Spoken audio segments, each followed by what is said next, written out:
Hello my loves, welcome back to my channel. If you're new here, welcome. If you're not new, welcome back. In today's video, I'm going to show you guys the system that I use for all of my box braid parting.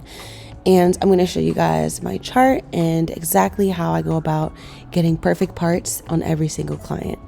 So let's get straight into it. I'm going to first start off by following step 1 in the green lines on my chart, which is going to be parting from ear to ear at the nape of the neck.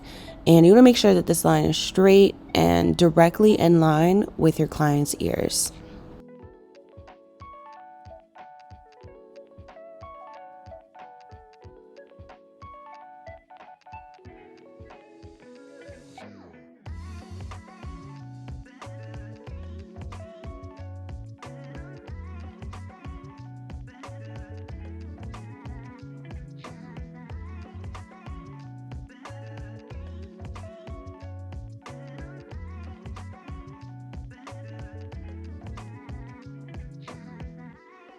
And now I'm going to make my middle part, which is going to run from the back of my client's head all the way to the top front.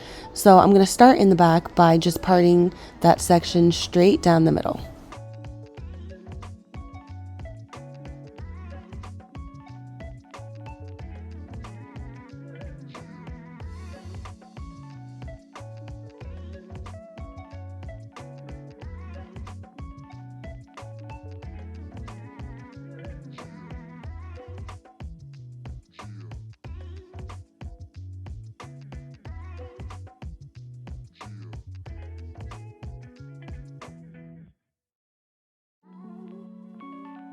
So now to part the front of the head down the middle, a tip that I use is to line up the tip of my comb directly in line with the middle of my client's nose.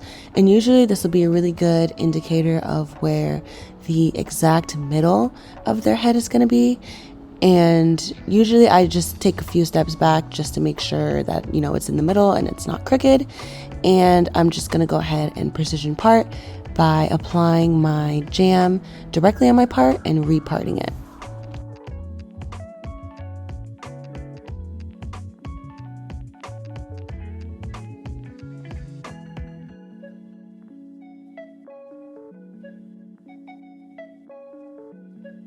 So now we're going to move on to step 2, which is going to be parting out the rows.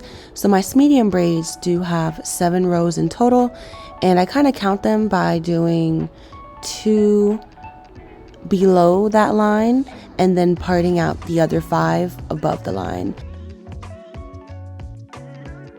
If you guys are new to parting, don't worry, I got you. If you don't know how to use a comb, there's no shame. I'm going to show you guys exactly how I use this tool to part out my rows, or literally part anything.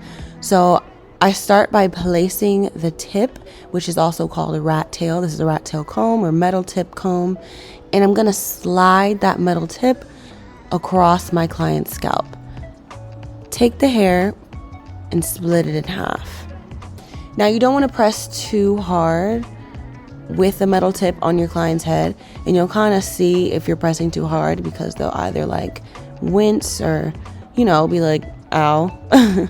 So you don't want to press too hard with that metal tip.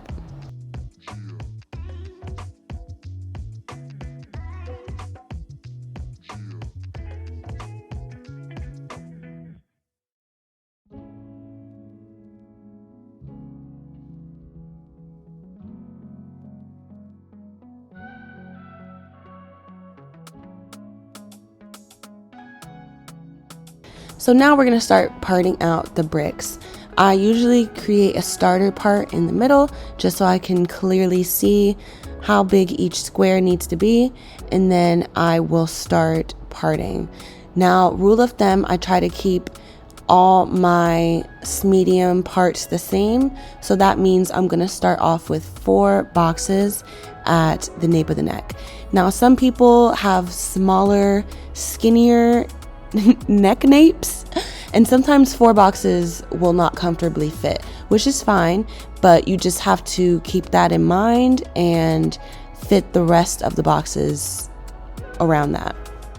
something that I'm trying to be a little better at, but honestly, it does pay off in my work, is being a perfectionist. And I will literally go back 50 times, no, not 50, a few times to make sure that my lines are straight, neat, and literally perfect.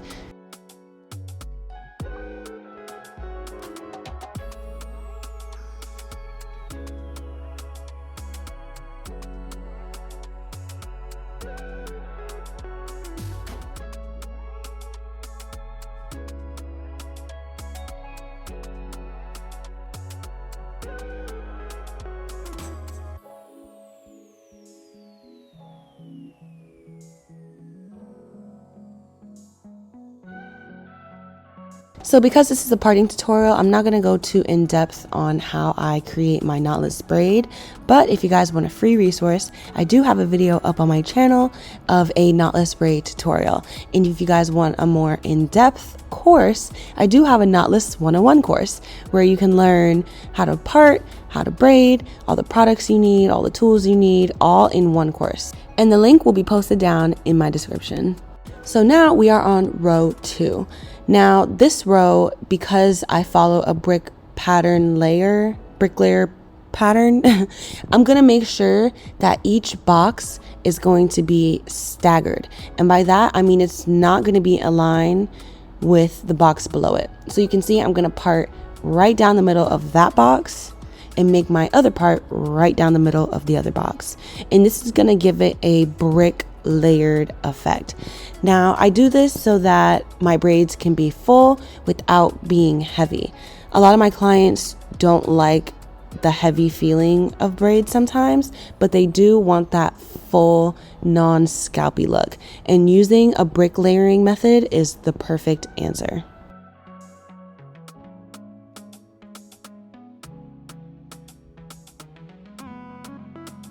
So being that my first row had 4 boxes, this second row is going to have 5 boxes with that extra one right in the middle. And you're also going to want to start parting the boxes out from the middle and then go on to the sides. So I started with that first box right there in the middle, and now I went to the left and parted out those 2 boxes, and now I'm going to the right to part out the other 2 boxes. And this will really allow you to get your boxes even, because let's say if I started on the left side of her ear and went all the way to her right side, I might make one box too small, one box too big, I might overestimate one, but starting from the middle will really allow you to just separate each piece left in half. So it does result in really even boxes.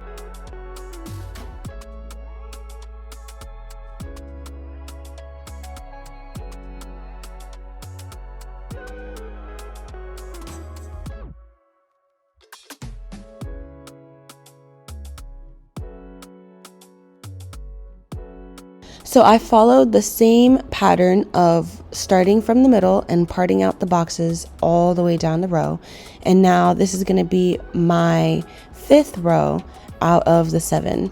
So you want to make sure that these rows are also in a U shape so that you can really conform to the shape of your client's head. Like if it was just straight across, they would look weird because your head is a sphere.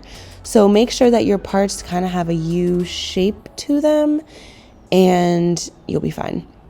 I am pre-parting the top section of my head. I do this to the last like 3 or 4 rows just to make sure that those rows are even. Because what you don't want to do is just try to wing it all the way to the top, because I'm telling you that top box or that top row could possibly be bigger than the rest of them, and that is what you don't want, because those are the braids that you're going to see first. So you want to make sure that your rows here on up are like super even, and I do that by like kind of pre-parting and planning out my rows. So this is what I mean by U-shaped parting. You want that top piece to be a complete U.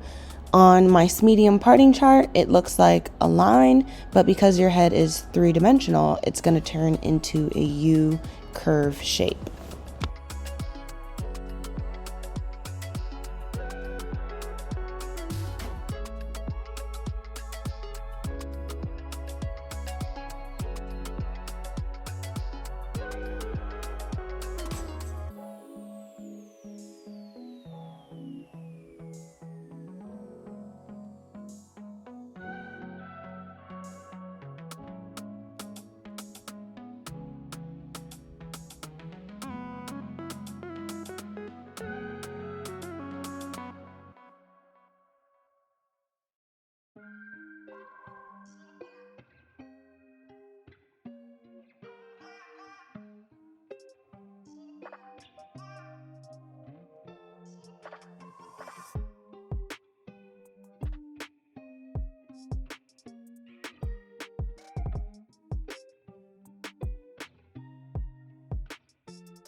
So this is what it looks like from the side. I just continue that row straight on across to the front of the head.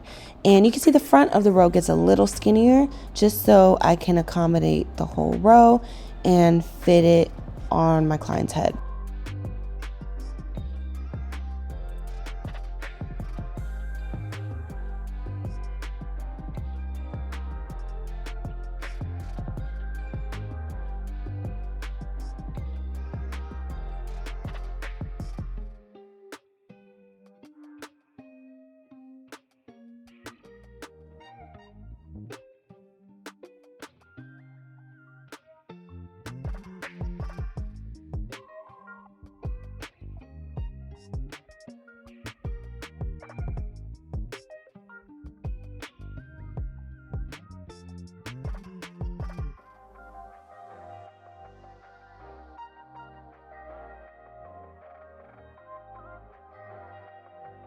So the second to last row is going to be, for me, the row that I make that middle box a little tapered. And this is going to allow the other boxes to perfectly fall within the lines of the previous ones. And for my top middle row, I'm just going to part directly down that U-shaped part and continue with my bricklayering method. So if you guys are struggling with crinkly ends, I do recommend using a pitcher with a handle. That way you can dip continuously. See, I go up and down to make sure that my braids are straight.